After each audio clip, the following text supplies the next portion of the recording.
Olá, o meu nome é Gabriela Costa e sejam bem-vindos a mais um episódio da Farmaceiramente. Neste episódio nós vamos falar sobre um tema extremamente importante que é a ansiedade e a depressão, que muitas vezes andam de mãos dadas e como este tema é extremamente importante e eu não sei falar sobre a depressão sozinha porque eu acho que é muito complicado, claramente tinha de trazer um especialista e um psicólogo para falar sobre este assunto, que neste caso é o psicólogo João Casaca. Obrigado pela oportunidade. Obrigada eu, João, por estares aqui, por estarmos a gravar e por fazeres este esclarecimento, que este episódio já tem que ser gravado há muito tempo.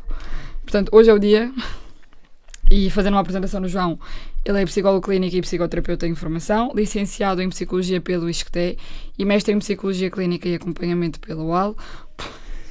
Não acredito. Eu vou cortar, está tudo bem. Psicologia Clínica e Acompanhamento pelo UAL, pós-graduada em Psicoterapia Cognitivo-Comportamental de terceira geração, com primeiras experiências como psicólogo clínico ao nível das perturbações de desenvolvimento, sobretudo crianças e adolescentes com perturbação do espectro do autismo nível 2 e 3, e posteriormente também teve uma experiência em clínica privada com adolescentes e adultos. Isso, que é, no fundo, aquilo que eu faço agora. Que é o que tu fazes, ok. Portanto, seres psicólogo é um plus. O psicólogo eu acho que resume muita coisa, não é? Vocês têm sempre várias formações.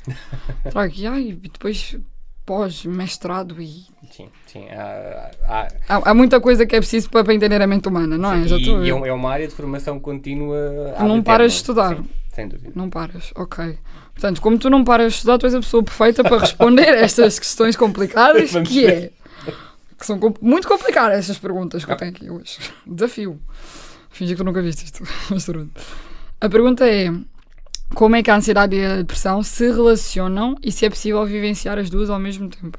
Ok, então se calhar começando pela segunda parte da questão, que é se é possível vivenciá-las ao mesmo tempo. Absolutamente. Aliás, não só é possível, como é típico. Nós sabemos que cerca de 50% das pessoas que têm uma normalmente têm ou sintomatologia ou o mesmo diagnóstico da outra. Isto é verdade para quem tem depressão, é verdade para quem tem ansiedade. Ora, se cerca de metade das pessoas que têm uma têm outra, é impossível que elas não se relacionem, é impossível que uma pessoa, quer não, infelizmente, Sim. não acaba por ter que vivenciar ambas e muitas vezes em simultâneo. Ora, como é que elas se relacionam? Elas efetivamente acabam de uma forma um bocadinho nefasta por se alimentar uma à outra. E eu às vezes a melhor forma que eu tenho, mesmo em clínica, de tentar explicar esta relação é aqui um bocadinho na base dos exemplos, que é, imagina alguém que está em um quadro depressivo mais ou menos típico, portanto, um quadro de muita tristeza, baixa energia, alguma apatia, dificuldade em motivar-se para fazer as coisas, portanto, alguém que já não está numa situação particularmente favorável. Sim. Este estado de depressão, de tristeza, não é um quadro que se mantém 24 horas por dia, 7 dias por semana. Obviamente ele vai tendo aqui algumas oscilações, e nessas oscilações há momentos em que eu estou menos depressivo, logo eu tenho mais energia. Ora, muitas vezes nestes momentos eu quero fazer coisas e às vezes é quando eu começo a pensar em fazer coisas, começo a pensar em sair de casa, começo a pensar em sair da minha zona de conforto, que a ansiedade começa aqui um bocadinho a aparecer. Afetar, sim. Claro que a ansiedade pode acontecer e pode inclusive ter uma expressão muito grande sem eu estar com este pensamento. Mas como estamos aqui a falar da relação entre as duas, se calhar é mais fácil pormos isto assim. Sim. Agora, eu estou aqui a pensar em começar a fazer coisas, em sair aqui da minha zona de conforto e de repente eu tenho todos estes pensamentos aqui de tudo o que pode acontecer menos bom, de todas as situações de percepção de perigo, ou seja, o perigo pode não ser real, mas eu vejo aqui um perigo e, portanto, eu começo a ter que lidar não só com este sentimento de tristeza, com esta apatia, com esta falta de energia, mas também com estes pensamentos, com esta retórica que existe dentro de mim, que me está aqui um bocadinho como que aprender e a fazer sofrer e pôr medos que muitas vezes não são reais, mas que eu na altura não tenho capacidade para discernir. Ora, não só tenho um peso, como agora tenho aqui outro também. E depois é um 2 em 1 e ficas em ciclo. E depois eles acabam por estar um bocadinho neste ciclo constante da autoalimentação do outro. Horrível. Sim, não... Sem ser a parte dos psicólogos, é horrível. Sim, efetivamente... Vocês falam isto com uma calma, acho incrível. Isto é daquelas coisas... Sintomatologia, não sei o quê. Feliz ou infelizmente são situações que aparecem com alguma frequência, mais a dizer do que aquela que seria boa para as pessoas e para nós. Não é boa. E nós também sabemos que efetivamente para quem tem as duas, ou seja, para quem tem uma situação comórbida de ansiedade e depressão, Sim. o prognóstico é imediatamente mais difícil. Claro. Obviamente é mais fácil, e vamos aqui generalizar coisas que não são facilmente generalizáveis, mas a priori é mais fácil trabalhar alguém que só tem depressão ou alguém que só tem ansiedade do que trabalhar com alguém que tenha as duas ao mesmo Sem tempo, as dúvida. duas a serem expressadas Pois ao é, mesmo tempo. os dois sintomas, é um PEC, aquele 2 em 1, só que horrível, porque a pessoa está ali com tudo ao mesmo tempo e depois, para mim, que quem viveu mais ou menos essas coisas de saúde mental um bocadinho graves, a ansiedade é tipo o excesso de tudo, pensamento e quero fazer e 1000%, e a depressão é tipo, acabou, não quero fazer nada e estou aqui. Portanto, este ciclo é exaustivo, é cansativo e depois uma pessoa não sabe o que é que se está a passar. Porquê? Porque é muita coisa que acontece. E por isso mesmo é que isto leva à próxima questão, que é como é que nós conseguimos fazer essa distinção de sintomas. Não quer dizer que não precisa de uma resposta concreta, mas existem formas diferentes de sentir e de se manifestarem. Pronto. Sim, sem dúvida. Lá está, da mesma forma que elas se relacionam e que acabam por ter aqui, por surgirem muitas vezes ao mesmo tempo, também acabam por se encontrar aqui um bocadinho ao nível dos sintomas. Portanto, elas partilham efetivamente 4 grandes clusters de sintomas, que são os problemas do sono, que tanto podem ser para a insónia como para a hipersónia, portanto, ou não dormir ou ter dificuldade de dormir, ou o precisar de dormir demasiado. A fadiga, que é um cansaço extremo, que não é uma resposta a um exercício, ou seja, não é resposta a esforço, ele acontece naturalmente, eu já acordo exausto. Tem aqui os problemas do pensamento, os problemas ao nível da concentração, portanto é mais difícil eu manter-me concentrado, é mais difícil seguir linhas de raciocínio, é mais difícil fazer coisas simples como ter uma conversa, portanto essas questões tornam-se mais complicadas. E depois tem um quarto cluster de sintomas que não é tão fácil de pôr em palavras, mas tem a ver com alguma agitação mental?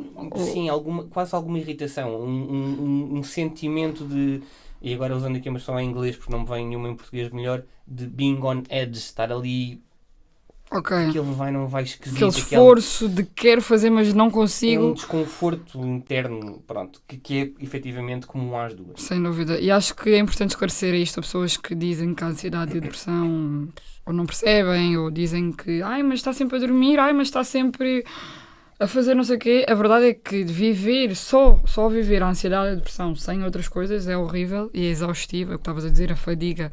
Depois a pessoa não dorme, depois são pensamentos muito pesados, muito tristes, dores de cabeça e...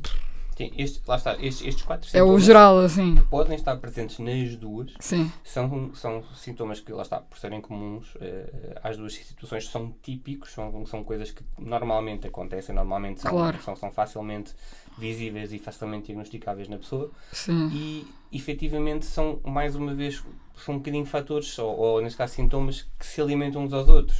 Se eu me sinto muito mais fatigado, vou ter aqui um bocadinho, às vezes, mais dificuldade em dormir, porque eu sinto-me tão cansado, há um desconforto físico tão grande que eu tenho mais dificuldade em dormir. Isto é extremamente real, isto é horrível, isto é péssimo, que a pessoa está cansada e não consegue dormir, é péssimo. Sim, é porque a sensação de desconforto é de tal forma grande que o cansaço deixa de ser cansaço, passa a ser desconforto, passa às vezes quase a ser uma sensação de dor física.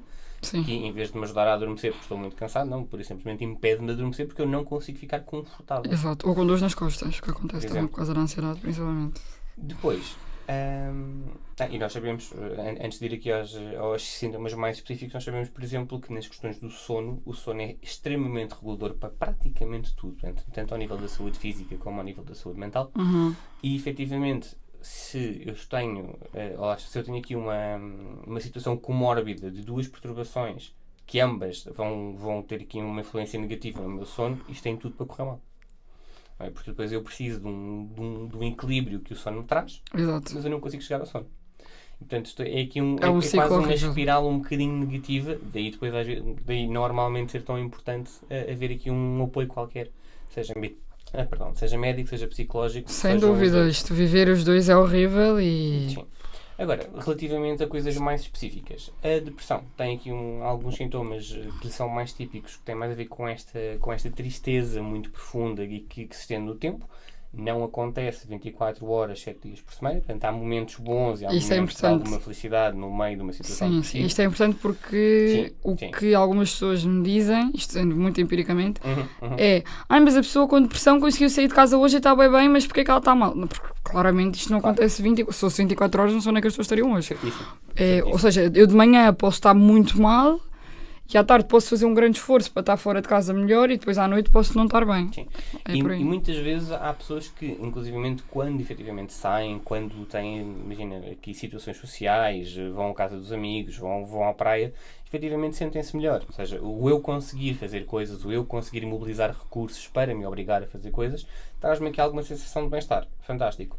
Isto não significa que eu magicamente curei a depressão de hoje de manhã para hoje à tarde. Não é assim que funciona. A depressão continua, Sim. eventualmente a sintomatologia vai voltar. Tive aqui um alívio e ainda bem que trabalhei nesse sentido. Ótimo, fantástico, super de parabéns. Mas isto infelizmente não significa que a coisa tenha passado. Para além desta tristeza, temos aqui uma questão que é a apatia, portanto a incapacidade ou a dificuldade de me motivar para fazer coisas. Um sintoma que eu tenho particular aversão, que é a anedonia. A anedonia é a incapacidade de sentir prazer nas atividades que já davam prazer ou em novas atividades. Portanto, eu não consigo tirar prazer das coisas que antigamente tirava. E estes três são, se calhar, para além lá está, dos outros fatores comuns, são aqueles três fatores que tornam mais difícil o trabalho com situações depressivas.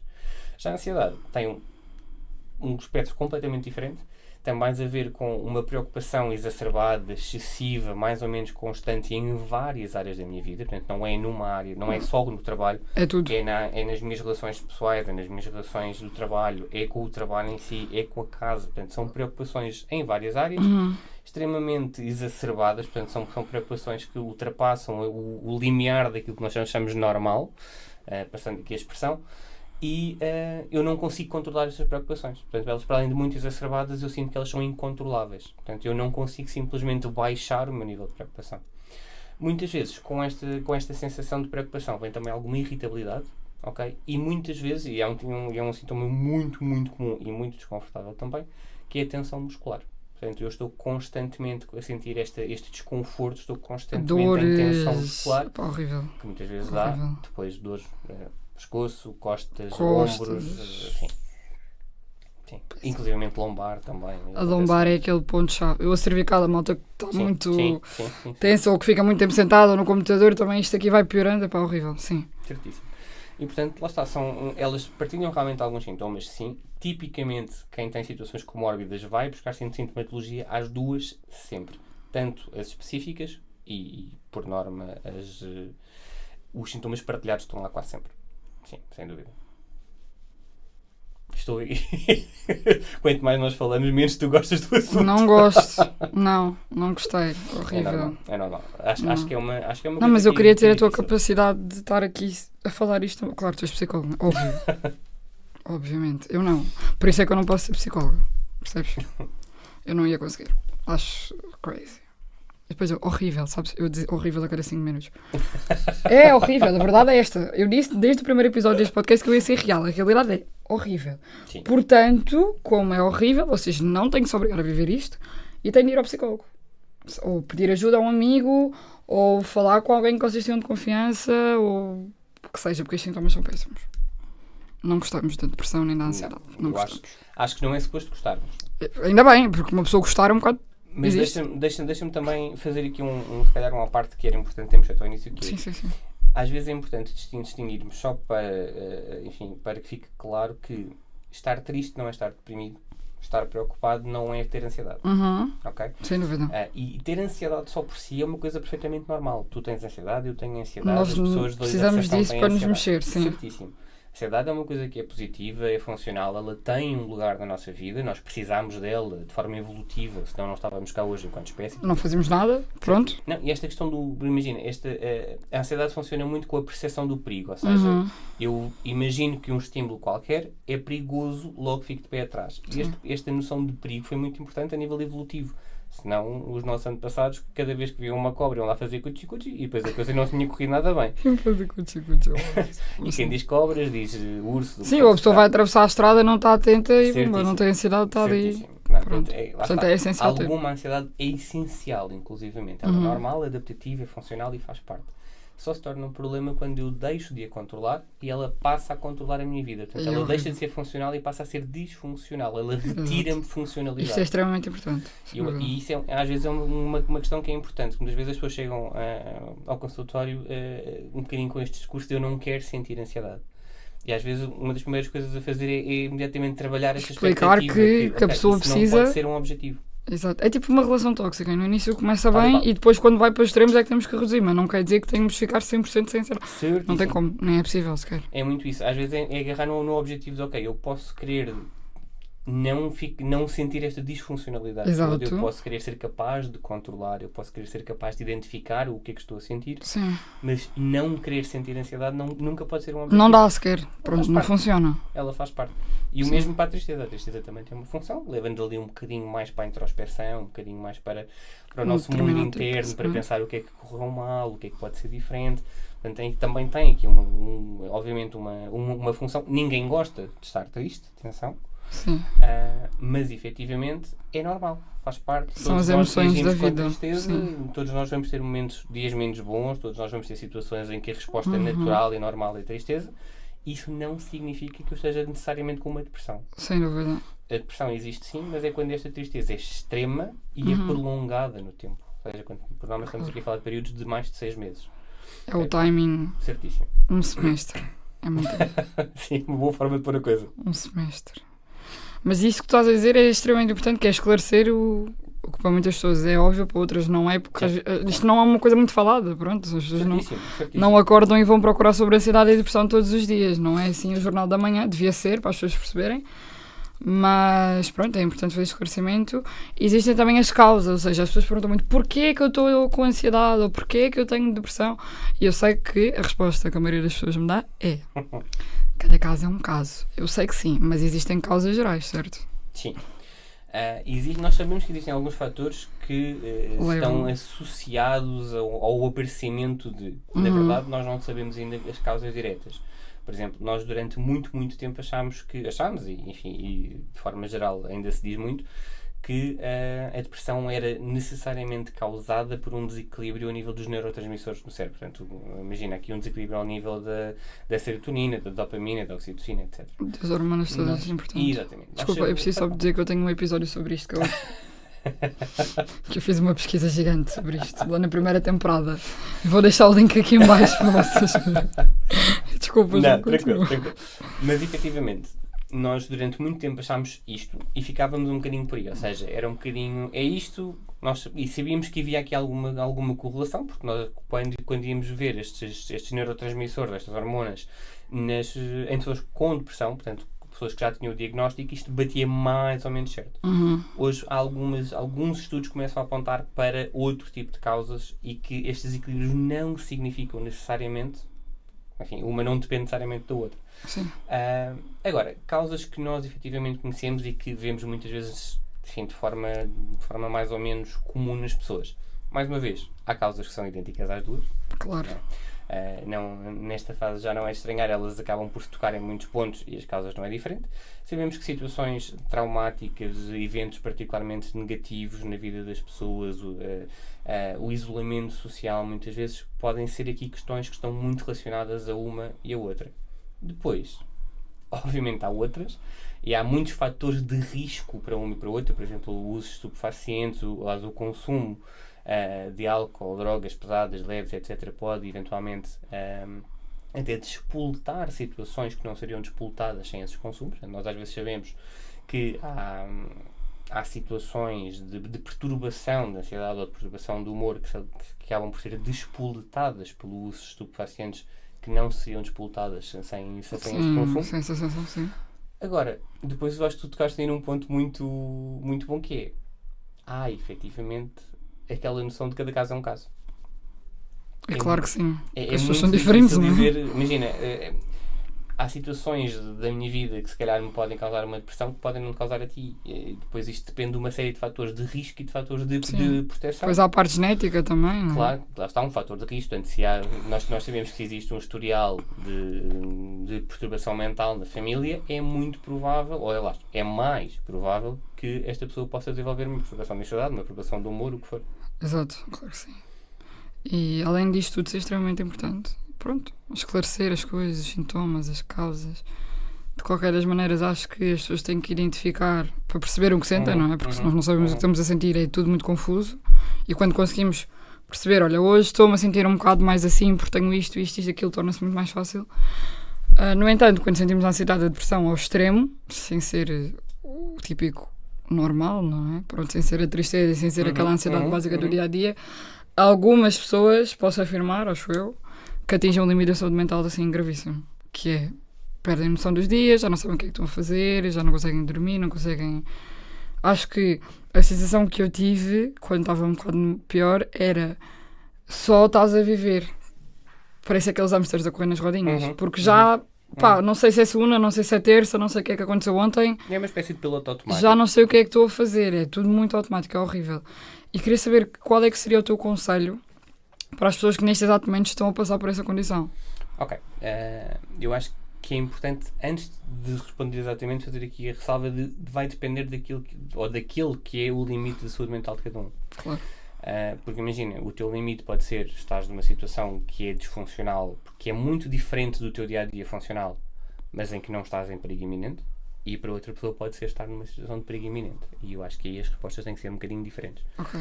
Se há para risco iminente, e quando eu digo se há risco iminente, imagina, estamos a falar, no caso da depressão, por exemplo, um sintoma mais ou menos comum, somente em depressões mais graves, mais crónicas, ou lá nos casos, são os pensamentos recorrentes sobre a morte, com ou sem ideação ou tentativa de suicídio. E eventualmente, quando eu começo a sentir que estes pensamentos são muito recorrentes, quando eu começo a sentir que eu já não tenho controle sobre estes pensamentos, e acima de tudo, se eu sentir que estou a perder o controle e que é possível que eu vá efetivamente tentar fazer qualquer coisa, nessa altura então eu tenho que pedir um apoio de urgência, ou seja, ligar para 112, garantir que antes de eu fazer alguma coisa, antes de eu perder o controle e de poder aqui cometer um erro, então nessa altura é para o 112 que eu tenho que ligar, especialmente se eu estiver sozinho. Se eu achar que há alguém que conhece a minha situação, que está a par da minha sintomatologia, que sabe onde é que eu estou, e que se eu chamar essa pessoa, se eu ligar essa pessoa pode chamar ao 112, pode, enfim, pedir este apoio por mim, também pode ser uma hipótese, situação.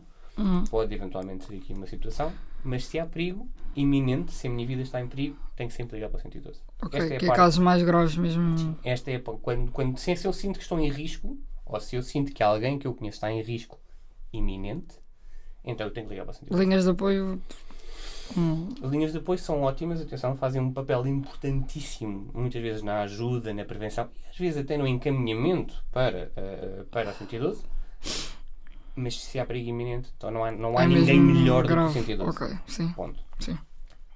Agora, se eu sinto que não há perigo iminente, mas que ainda assim estou a atingir o meu limite, ou seja, isto tem aqui um impacto muito grande ao nível da minha saúde mental, da minha funcionalidade, do meu bem-estar, no meu dia-a-dia, então eu tenho que procurar ajuda. E a ajuda pode vir de muitas formas. Eu, muitas vezes, tanto a depressão como a ansiedade leva-nos aqui um bocadinho para o isolamento. Não é? Por não estar com os outros, não falar com os outros, não sair com os outros.